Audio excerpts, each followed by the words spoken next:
자, 오늘 말씀은 이제 죄사함의 은혜를 누릴 수 있는 사람이라는 제목으로 하나님의 말씀을 듣습니다. 자, 이제 문맥을 제가 늘 설교할 때 문맥을 늘 얘기하려고 그래요. 중요한 데에서는 꼭 문맥을 빠뜨리지 않는데, 왜냐하면 하나님이 하시는 말씀을 들어야지 우리가 생각하고 얘기만 안 되기 때문이에요. 그래서 보면 주님은 4명의 친구의 손에 들려서 온 중풍병자를 통하여서 주님께 중풍병자를 고칠 수 있는 능력만이 아니라, 병을 고칠 수 있는 능력만이 아니라 죄인의 죄를 사하실 수 있는 권세를 가지시는 분이시라는 것을 드러내셨어요. 하나님은 그것을 기록해서 말씀하셨어요. 지금까지는 단순히 표적을 통하여서 예수께서 메시아 되심을 선언하셨지만, 이제 앞에서 분명히 적극적으로 예수님께서 죄를 사하실 권세가 있으신 분, 즉 하나님이시요 하나님의 아들이시라는 이야기를 하기 시작하는 겁니다. 자, 그래서 오늘의 본문도 앞에 본문과 같이 연결하여서 죄사함의 이야기를 합니다. 죄 용서받는 이야기를 하는데요. 그러나 오늘 본문은 지난 시간까지 본문을 바탕으로 한 발 더 나아가요. 오늘 여기 지난 시간까지 이야기를 바탕으로 오늘 본문에서 하나님이 하시고자 하는 이야기가 뭔지를 바로 잡고 오늘 말씀을 드려야 된다는 거예요. 오늘 말씀은 죄를 사할 권세를 주님께서 가지셨다는 것을 이야기했죠. 그러면 그 다음은 뭐냐면, 그러면 예수님께서 죄를 용서하시기 위해서 오셨으니까, 죄를 용서할 권세가 있으니까 이 세상의 모든 사람이 다 죄 용서받는가? 그렇습니까? 아니라는 거예요. 아니요. 그러면 오늘 본문에서 이제 하나님이 가르치시고자 하시는 것은, 어떤 사람이 죄 사함의 은혜를 누릴 수 있는 사람이고, 어떤 사람이 죄 사함의 은혜를 누리지 못하게 되는가를 가르치는 거예요. 자, 여러분, 예수님이 오셔서 십자가에 달리심으로써 어떤 사람은 구원받고 어떤 사람은 심판받아요.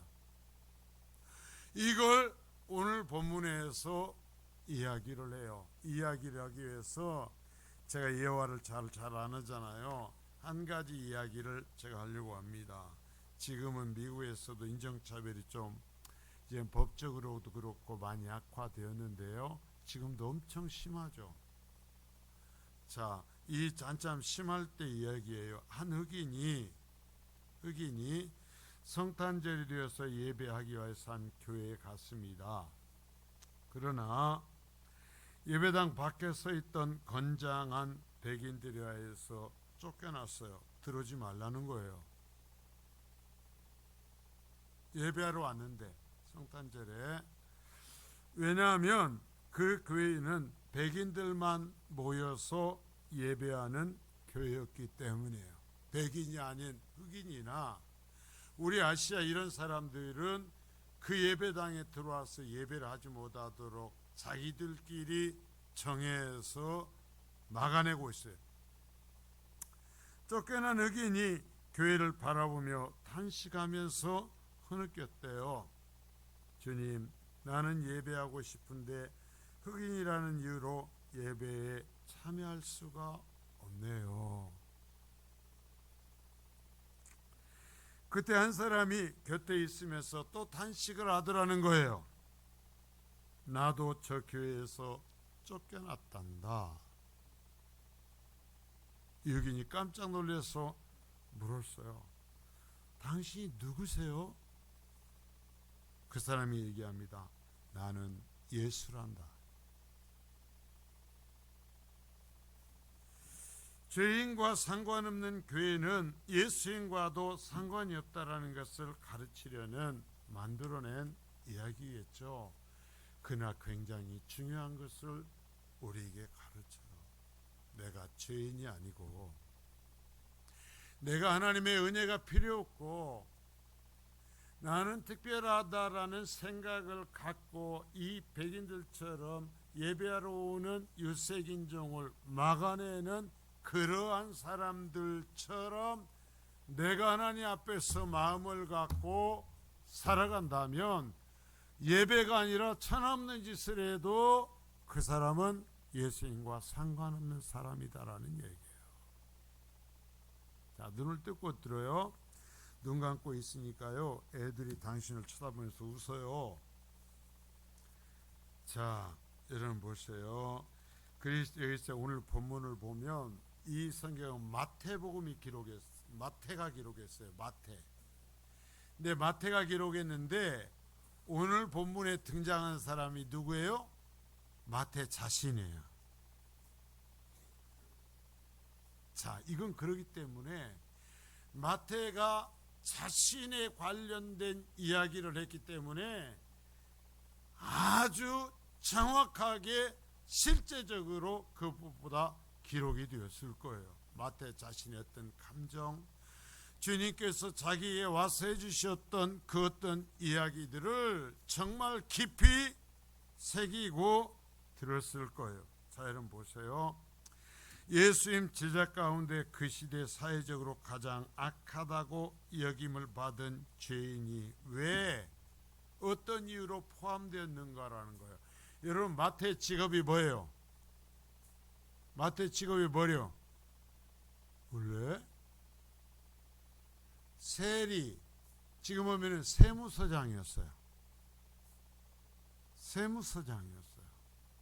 지금 같으면 세무서장이 엄청나잖아요. 그 당시에 세무서장은요, 지금 세무서장 정도는 아무것도 아니에요. 얼마든지 강제로 세금을 때릴 수 있고 착취를 할 수 있어요. 왜? 로마의 권력을 등에 업고 있으니까. 일제강점기에 세무서장은요, 조선 사람의 논밭을 다 빼앗을 수 있어요. 여러 가지 실수로. 그런 사람이에요. 그렇기 때문에 이 세리들은 이스라엘 이 백성들이 유대인이 생각할 때는 몸을 파는 장녀와 똑같이 여겼어요. 그래서 저것들은, 저 종자들은 절대로 하나님 앞에 나올 수 없고 하나님 앞에 구원받을 수 없다라고 딱 정해버렸어요. 누구를? 세리들을. 그러면 누구를 그렇게 정한 거예요?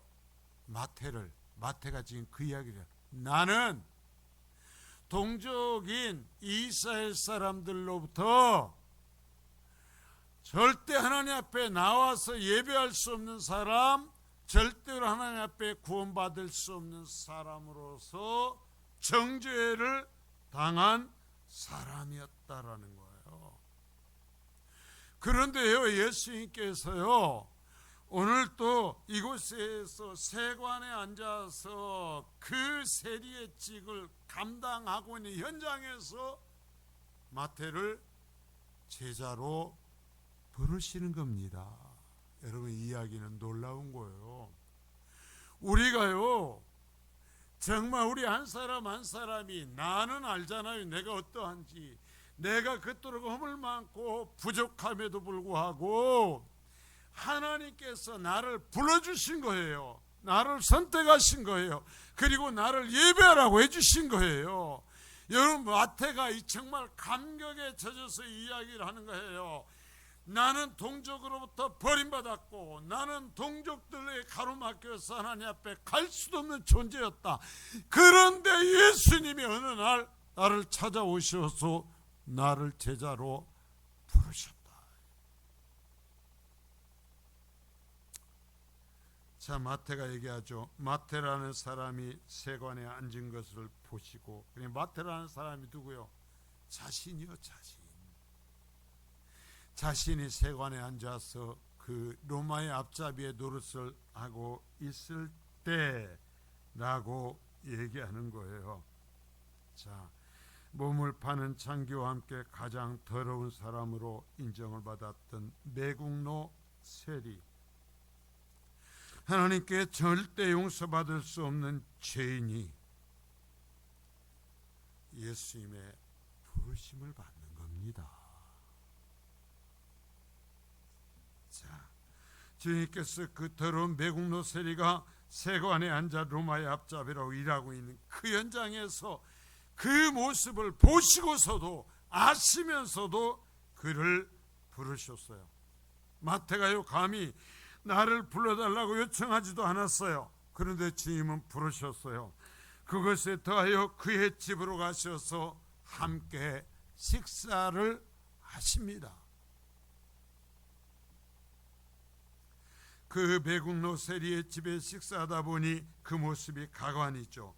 여러분, 경건하고 소위 사람들이 볼 때 평판이 좋은 사람들이 이 매국노 세리 마태의 집에 가서 같이 교제하는 식사를 하겠어요, 안 하겠어요? 절대로 안 가죠. 그놈하고 같이 했다가는 자기 동족들에게 너도 똑같은 놈이라는 비난을 받아요. 그러니까요, 이 집에, 마태의 집에 예수님을 초청하고 불러서 함께 식사하는 사람들이 어떤 사람들이었겠어요? 다 그렇고 그런 인간들이에요. 자, 여기에서 예수의 세리 마태의 집에 가자 그 매국노 세리가 마태가 주님이 자신의 집에 오신 기뻐하면서 부른 사람들이 길거리에야 세리와 죄인들이라고. 자, 성경 보세요. 세리와 죄인들이었다고 기록해요.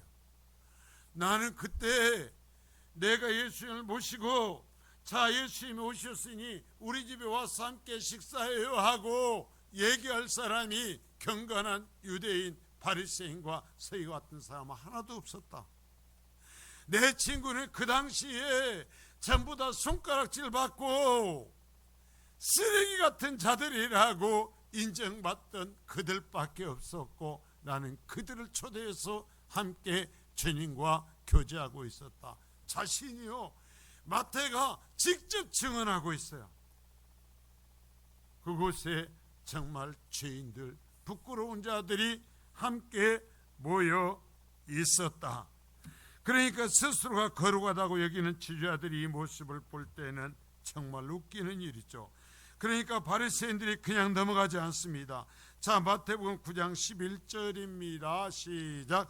바리새인들이 보고 그의 제자들에게 이르되 어찌하여 너희 선생은 세리와 죄인들과 함께 잡수시느냐. 자, 보세요. 세리와 죄인들이야.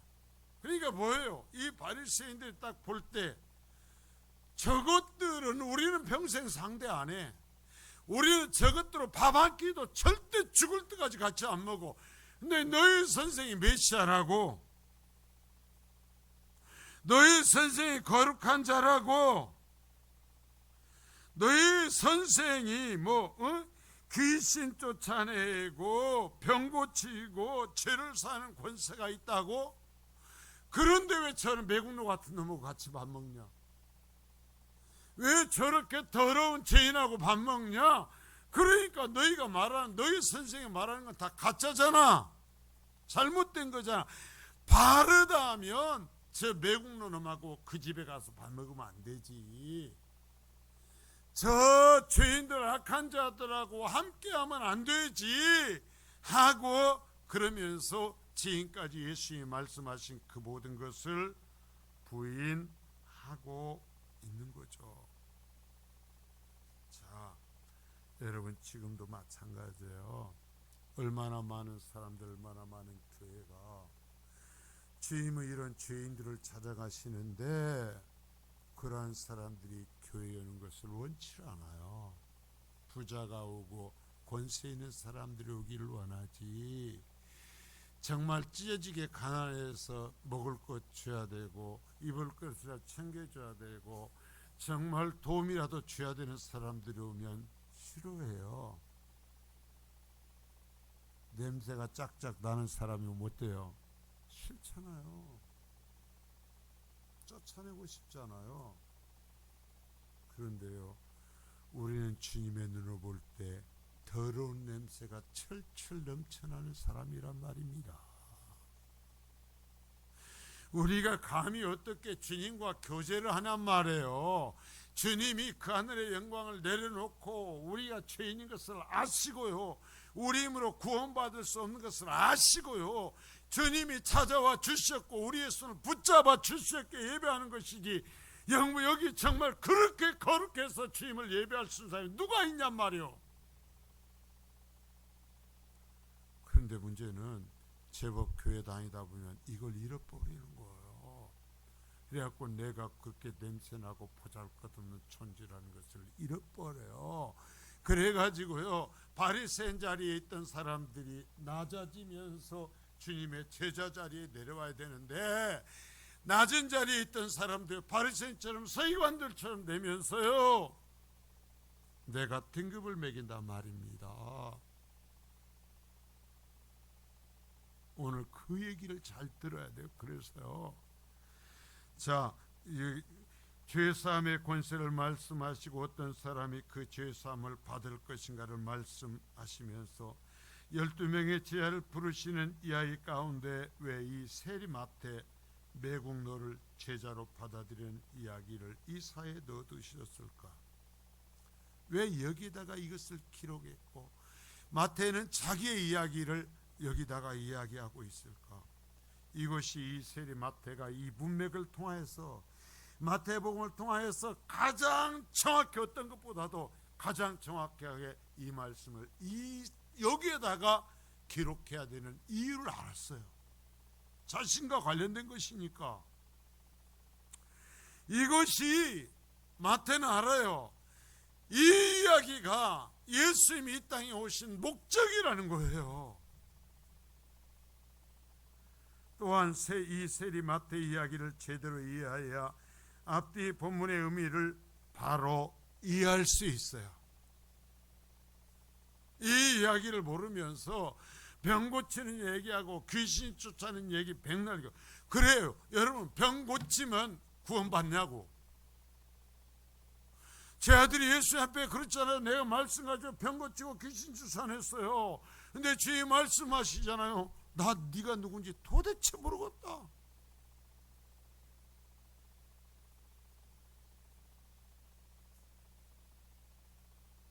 결론적으로 뒤에 나온 거 얘기할까요? 죄인이어야 구원받아요. 내 스스로 내 죄를 해결할 수 없는 사람이어야 예수님의 십자가의 피로 그 죄가 씻겨지고 하나님의 자녀가 돼요. 자, 주님이 말씀하십니다. 그 이야기를 직접 해요. 나는 병든 자를 위해서 왔다. 그러면 영적인 병든 자에 대해서 우리가 바로 배워야죠. 주님께서 그들의 말을 듣고 직접 답하십니다. 마태복음 9장 12절입니다. 시작.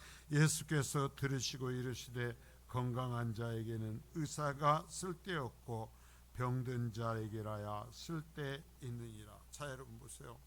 몸에 아무 이상도 없는 건강한 사람에게 의사가 필요 있어요, 없어요? 필요 없어요. 어떤 사람이 병이 들어갔고 자기 스스로 해결할 수 없는 사람에게 의사가 필요한 거예요.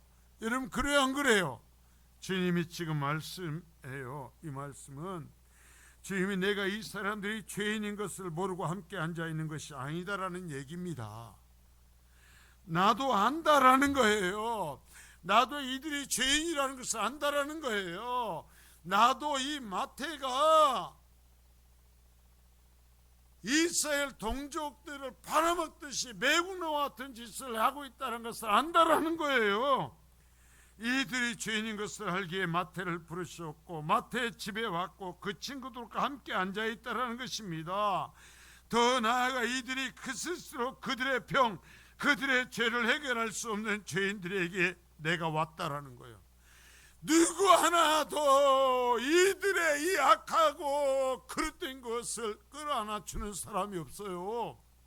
자신 스스로 해결할 수도 없고요, 누구도 그들을 안아주지 않아요. 그래서 주님께서 그를 부르신 거예요. 그래서 주님이 그들의 집에 가신 거예요. 그래서 주님께서 그 죄인들과 함께 식사를 하시면서 그들을 바라보시고 그들에게 손을 내미시는 거예요. 똑같아요.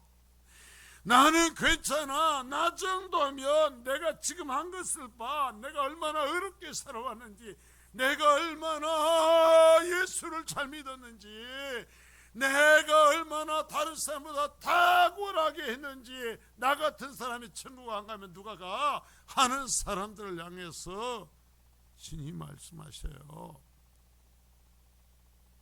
너 그렇게 건강하고 너스럽게 완전히 어렵잖아. 그런 너에게 나는 필요 없어. 너는 너로서 충분해. 지금 얘기하는 거예요. 너는 네 스스로 완전히 건강하잖아. 아무 문제 없잖아.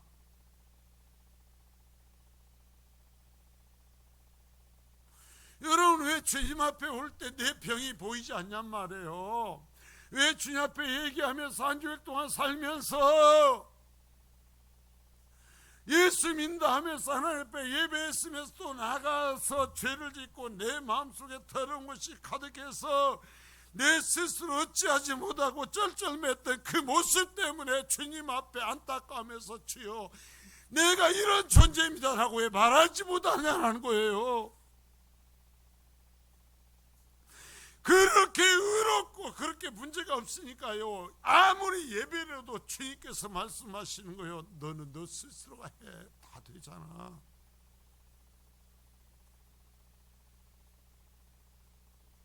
네가 얼마나 어려운데, 그래서 네가 얼마나 많은 사람을 정죄했는데 나는야 지 스스로 그 죄를 벗어나지 못하고, 그래서 내 앞에 나 좀 살려달라고, 나 이러다가 지옥 가게 생겼다고 주님 내게 손 내밀어 주세요라고 하는 사람들한테 갈 거다. 주님 말씀하시는 거예요. 여러분, 아름다운 옷을 입고 그래 천상적으로 흰 얼굴 갖고 태어났다고, 그래서 흑인들을 종으로 부리고, 그래서 엄청난 땅을 차지하고 있어서 멋지고 아름다운 그 품이 있는 모습으로서 예배하고 있다고, 그래서 주님이 거기에 끌려가시는 거 아니란 말입니다. 주님이 말씀하시는 거예요. 나도야 저기서 쫓겨났어. 내게서 주님이 쫓겨난 일이 없어야 된단 말입니다. 자, 이 죄인들은 주님이 말씀하십니다. 영적으로 병이 든 사람들이에요. 영적으로 병이 들었어. 자, 여기에서 그래서 영적으로 병이 되니까 스스로 치유할 수가 없어. 그 결과는 분명한데, 멸망할 수밖에 없는데, 지옥에 갈 수밖에 없는데 스스로 그 병을 치유할 수가 없어요. 그래서 멸망으로 떨어져 가고 있어요. 그 영이 고통의 신음을 하고 있어요. 그러나 창기들이라고 하여 로마의 앞잡이로 나라를 팔아먹는 매국노라는 이유로 누구 하나 그들에게 하나님 이야기를 하지 않아요.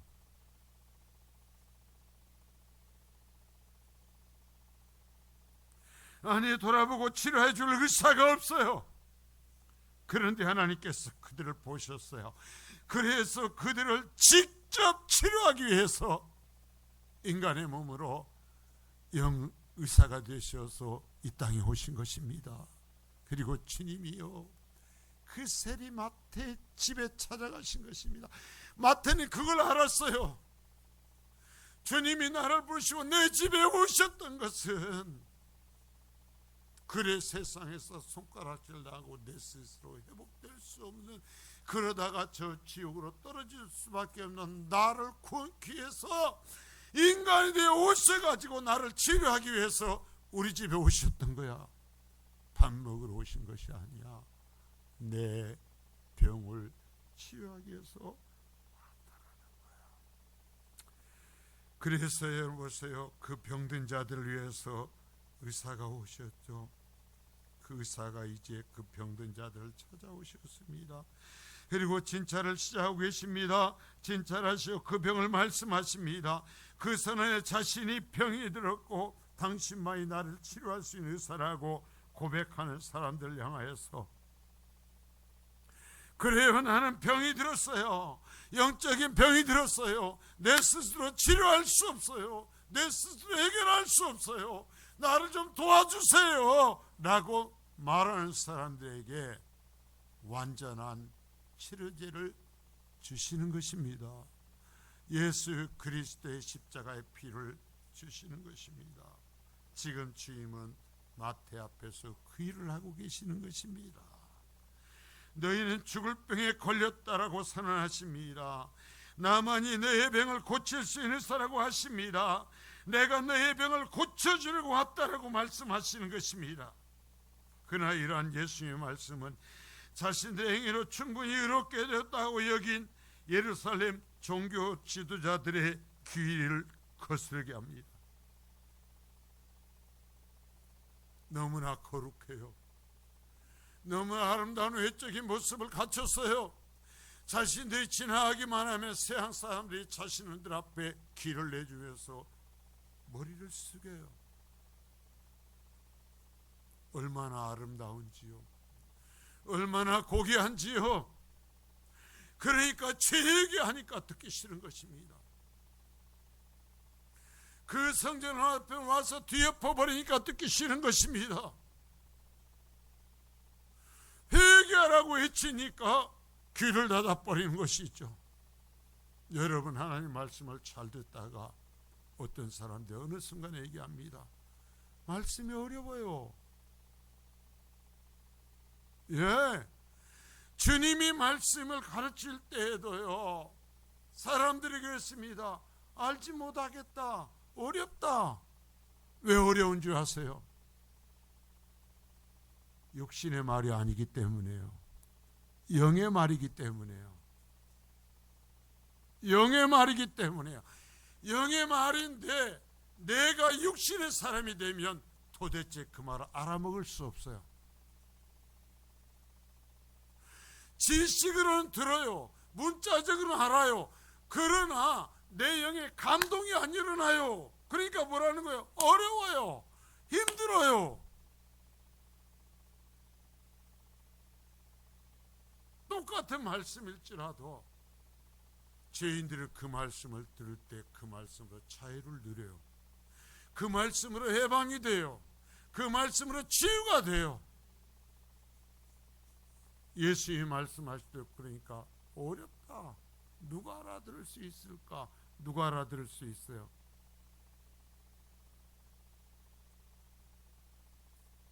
병든 자들은 알아들을 수 있어요.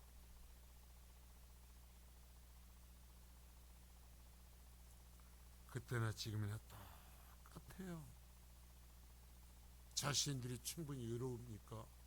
이 참 의사가 말하는 너희를 보면서 너희들 병들었는데, 너희들 그러다 지옥 가는데, 너희들은 하나님과 대적하고 있는데, 얘기하니까 막 튀는 거죠. 뭔 소리야? 네가 뭔데? 내가 얼마나 거룩한데 내가 살아온 삶을 봐라. 예, 그것으로 구원받으세요. 바리새인들처럼, 서기관들처럼 그러면 되죠.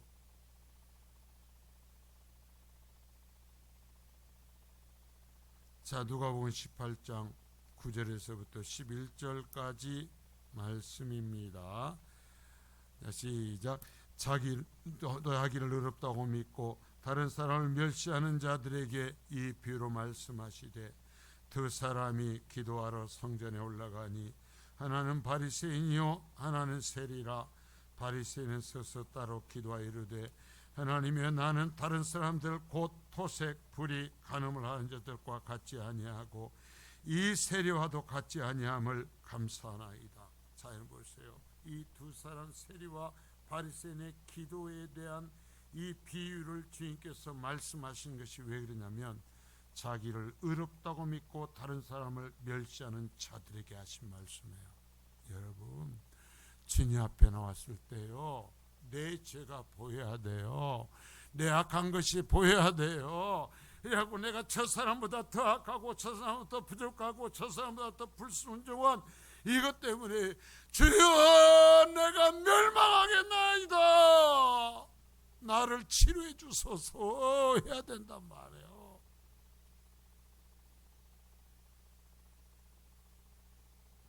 요한계시록 3장 17절입니다. 시작. 네가 말하기를 나는 부자라 부유하여 부족한 것이 없다 하나 네 공고한 것과 가련한 것과 가난한 것과 눈먼 것과 벌거벗은 것을 알지 못하는도다. 자 보세요. 나는 부자야. 나는 부유하여 부족함이 없어. 나는 의로워. 내가 어떻게 살아왔는데 내 직분을 팔아 라고 얘기하니까 주님이 뭐라고 그래요? 네가 얼마나 네 죄로 공고한지, 네가 얼마나 가련한지, 네가 얼마나 영적으로 가난한지, 네가 얼마나 눈이 멀어 있는지, 네가 얼마나 발가벗겨져 있는지 왜 알지 못하냐. 자, 한 가지만 얘기해도 되는데 뭘 듣게? 네가 얼마나 공고한지, 네가 얼마나 가련한지, 네가 얼마나 가난한지, 네가 얼마나 눈이 멀었는지, 네가 얼마나 벌거벗었는지를 왜 모르냐.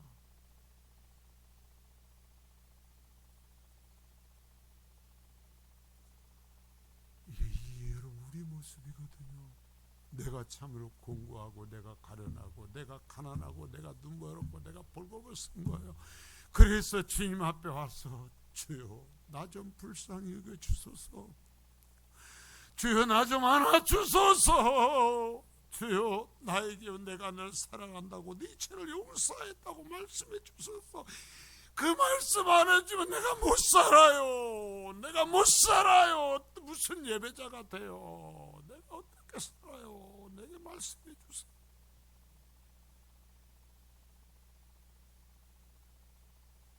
이 사람들에게 구원이 있어요. 그런데요, 여러분 저 보세요. 이게 교회에게 한 얘기거든요. 예루살렘의 유대인 최고 공동체에게 주님이 하시는 얘기거든요. 요한계시록 이게 교회들에게 하시는 얘기예요.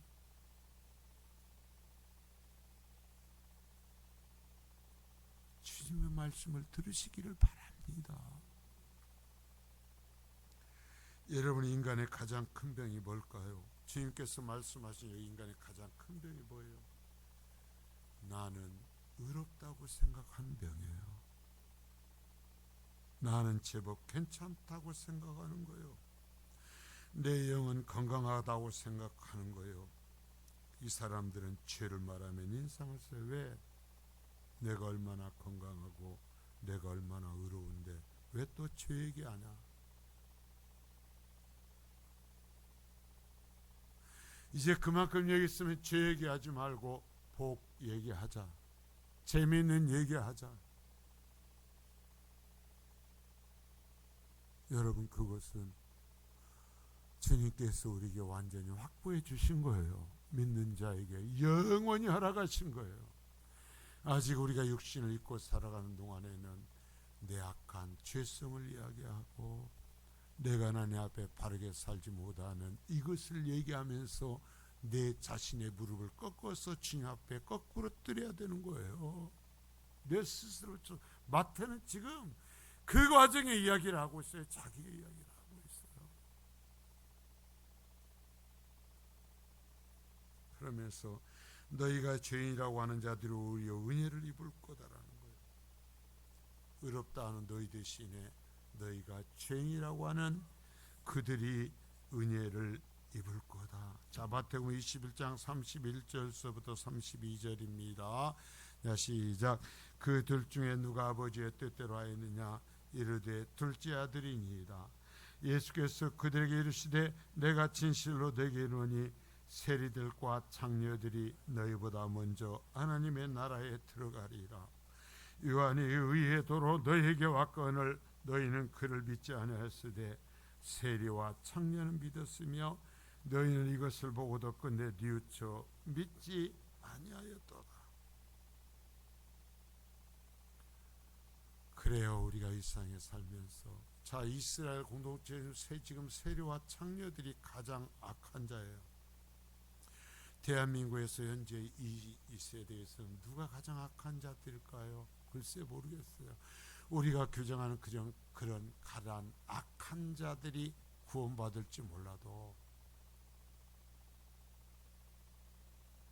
너는 아니야 하는 거예요.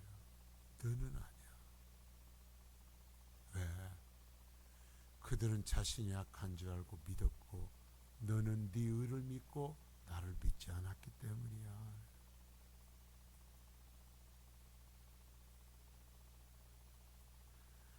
하나님 앞에 가면 재미있을 거요. 어쩌면 거기 가서 우리가 허둥대면서 어떤 사람을 찾고 있을지도 몰라요. 어디 있어? 봤어? 지사님 봤어? 그 누구? 봤어 안 봤어? 글씨 나도 찾는데 없네. 틀림없이 올 줄 알았어. 근데 없네. 근데 또 오면서 그럴 거야. 들어오면서 세상에 누가 여기 천국에 왔어? 그 날마다 그래갖고 우리가 깔보고 아이고 저것이 예배당 문만 밟고 다닌다고 별 볼 일 없다고 돈도 없지 일도 못하지 어쩐다고 했는데 그가 왔더란 게 하는 일이 벌어질 거요. 왜? 주님의 눈으로 판단하니까. 의사이신 주님의 눈으로 그 판단하고 의사이신 주님에게 치료받은 사람이 가는 거니까. 자, 그래서 주님 말씀하죠. 나는 의인을 부르러 온 것이 아니라 죄인을 부르러 왔다 그래요. 마태복음 9장 13절입니다. 자, 시작. 너희는 가서 내가 긍휼을 원하고 제사를 원하지 아니하노라 하신 뜻이 무엇인지 배우라. 나는 의인을 부르러 온 것이 아니요 죄인을 부르러 왔노라. 자, 여러분 이 말씀을 봐요. 이 말은 하나의 혁명이죠. 유대인들은 항상 누가 더 의인인가를 말해왔어요. 의인이 되게 하여 613개의 조항을 만들어서 그것을 지켜야 한다고 말해왔어요. 하나님의 은혜에 감사하는 것이 아니라 자신들이 세리와 장기와 같은 자가 되지 않게 해주셔서 고맙다고 그랬어요.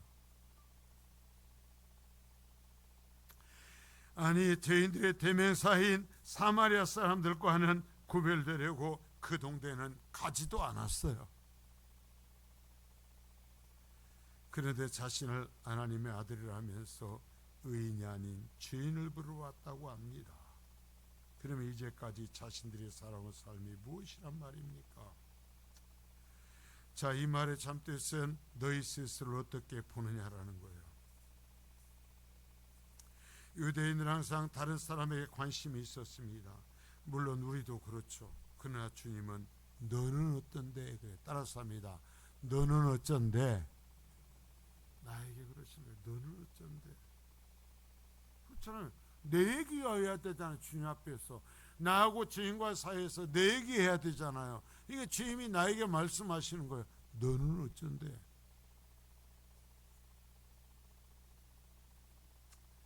이 무릎에 어떤 사람은 이렇게 얘기할 거면 나는 의인입니다. 나는 내 스스로 의롭습니다. 라고 대답할 거예요. 그러면 주님이 말씀할 거죠. 그래, 그렇구나. 그렇구나. 정말 대단하구나.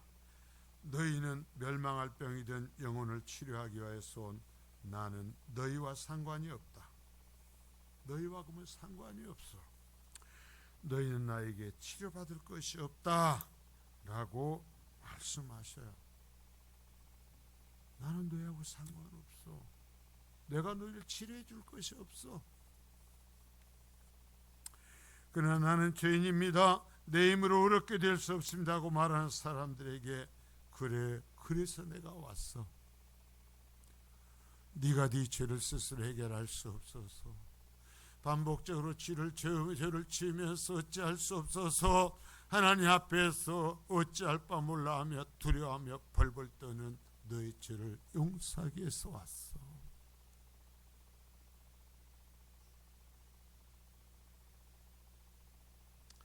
그러나 바리새인과 종교자들은 자신들은 죄인이 아니라고 대답합니다.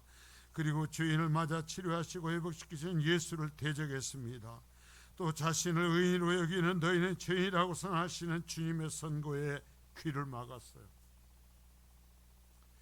그 말을 없애기 위해서, 그 말을 더 이상 하지 못하도록 하기 위해서 십자가에 못 박아 죽여버렸습니다. 주님은 가차없이 그들의 허구를 찢어가죠. 요한복음 9장 39절입니다. 자, 시작. 예수께 이르시되 내가 심판하러 이 세상에 왔으니 보지 못하는 자들은 보게 하고 보는 자들은 맹인이 되게 하려 함이라. 자, 여러분 잘 보세요. 빨리 할 수 있는 사람은 쫓아가세요. 그러시면, 자, 내가 여러분 이 세상에 온 것이 구원기 위해서 왔다고 그랬어요? 심판하기 위해서 왔다고 그랬어요? 심판하기 위해서 왔다고 그랬어요.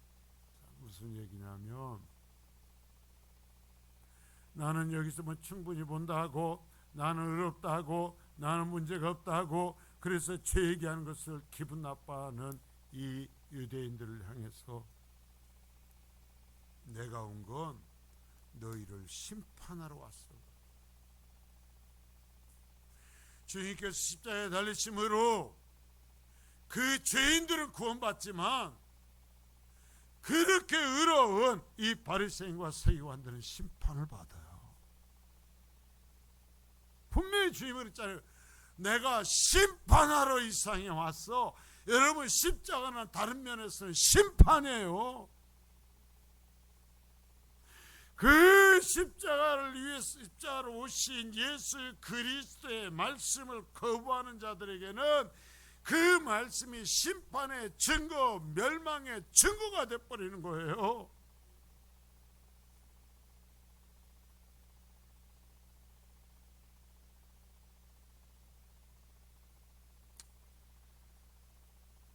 여러분, 우리는 예수님을 너무 쉽게 생각해요. 그래서 예수님은 나를 마땅히 구원해야만 되는 존재. 나는 당연히 구원받을 권세가 있는 자. 왜? 내가 이 정도 되니까. 곤란합니다. 그것을 깨트려야 됩니다. 우리는 구원받을 자격이 있는 사람이 하나도 없어요. 우리는 내 이 병을 치료할 수 없어요. 그래서 주님께서 다른 방법이 없기에 오신 거예요. 주님은 지금도 우리에게 다시 말씀하시는 거예요. 나는 죄인을 부르러 왔다. 그런데 자, 너는 그러면 죄인이냐 의인이냐? 너는 도대체 내게 말해라. 너는 죄인이냐 의인이냐? 내가 네 죄를 지적할 때 감사하느냐 불평하느냐?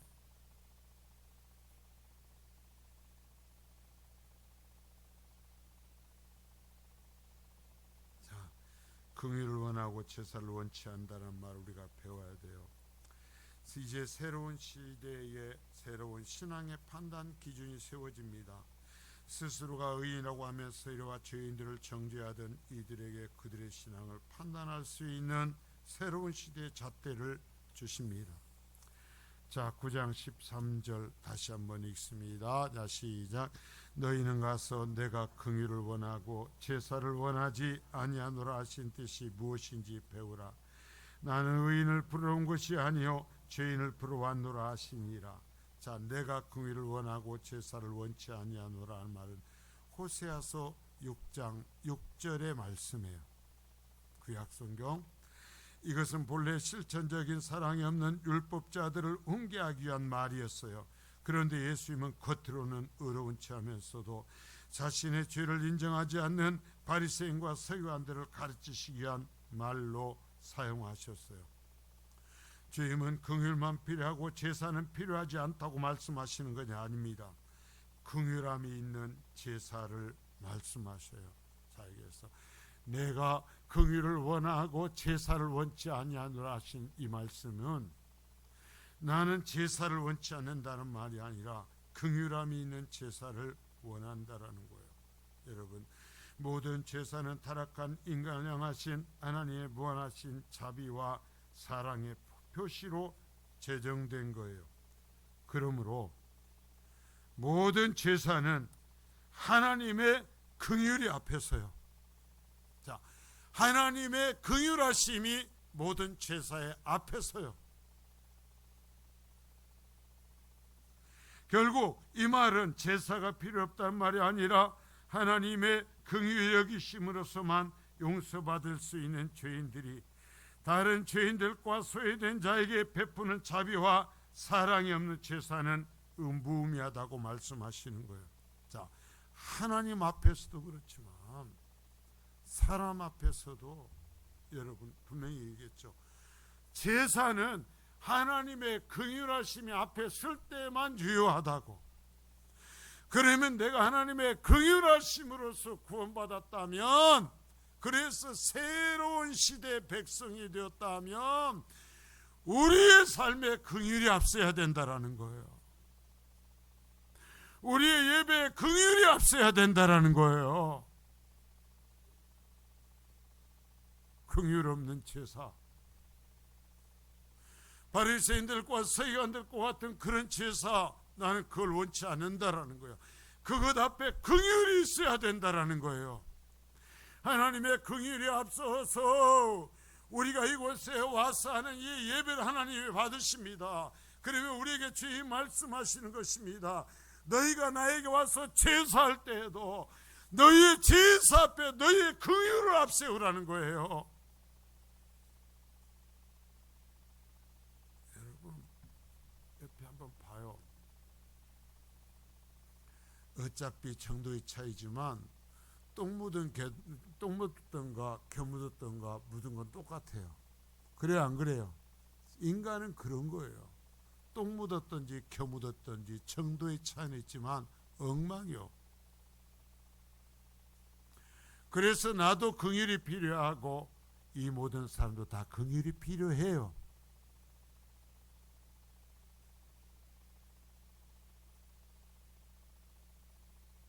제 말씀에 내가 긍휼을 원하고 제사를 원하지 아니하노라 하신 뜻이 무엇인지 다시 배워라.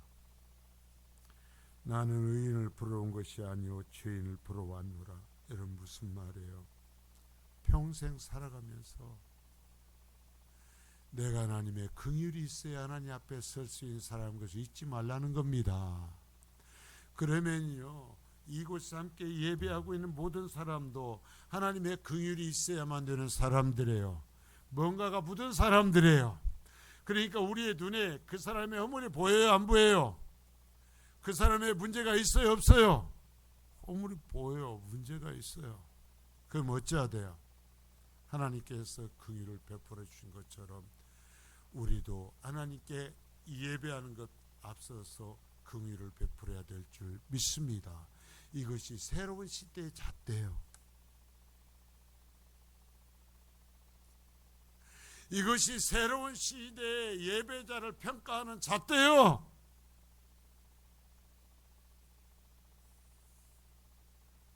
그러니까 예수 믿으면 낱말을 못해. 저도요, 무슨 얘기를 하다가 사람들 만나서 얘기하다 보면 제가 그럽니다. 그만합시다.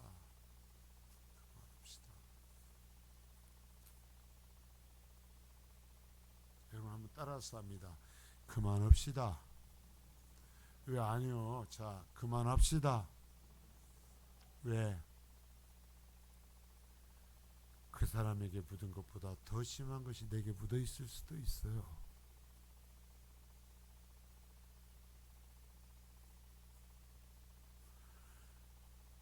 여러분, 그에 묻은 그 티가 문제가 하나님 앞에 도저히 용서받을 수 없는 이유가 된다면 나도 하나님 앞에 용서받지 못할 이유가 넘쳐요. 내가 아무리 있음에도 불구하고 하나님께서 나를 용서해 주셨다면, 하나님께서 그도 용서하신다면 내가 심판자가 될 수 없잖아요. 하나님이 용서하신다라는데 내가 어쩌겠다라는 거예요.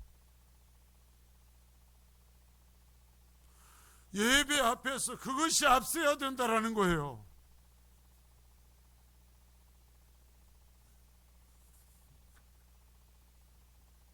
이 말씀으로서 우리 자신을 판단해 볼 수 있기를 바랍니다. 주님께서 이후로도 계속 어떠한 표적의 이야기들을 우리에게 들려주십니다. 여러분, 표적으로 구원받는 게 아니에요. 귀신을 쫓아내서 구원받는 게 아니에요.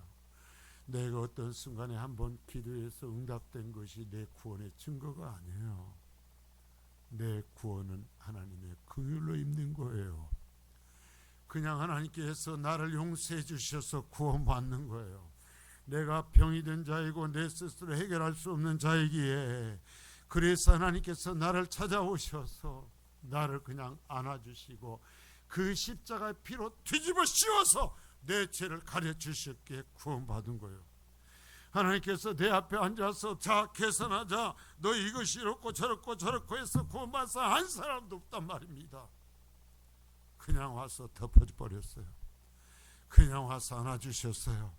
그냥 와서 그 피로 의롭다 해주셨어요. 그래서 구원받았지. 내가 30년 동안 주일 한 번도 안 빠져서 구원받았습니까? 내가 다른 사람보다 11조 많이 해서 구원받았습니까?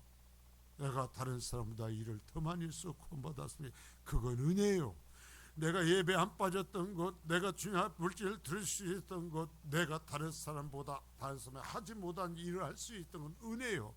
그러한 결심을 하고 그러한 길을 걸어올 수 있도록 다른 사람에게보다 내 마음에 경각심을 주시고 나를 깨워주시고 나에게 그럴 수 있는 마음을 허락해 주신 하나님의 은혜를 내가 입어서 그렇게 온 거지, 그것이 의로움의 증거는 절대로 아니에요. 예수 믿으세요. 예수 믿으세요. 그리고 예수님이 말씀하시는 이 사랑을 입고 구원받으시기를 바랍니다. 구원받고 뭔 사루해야죠. 거룩하신 주님 감사합니다.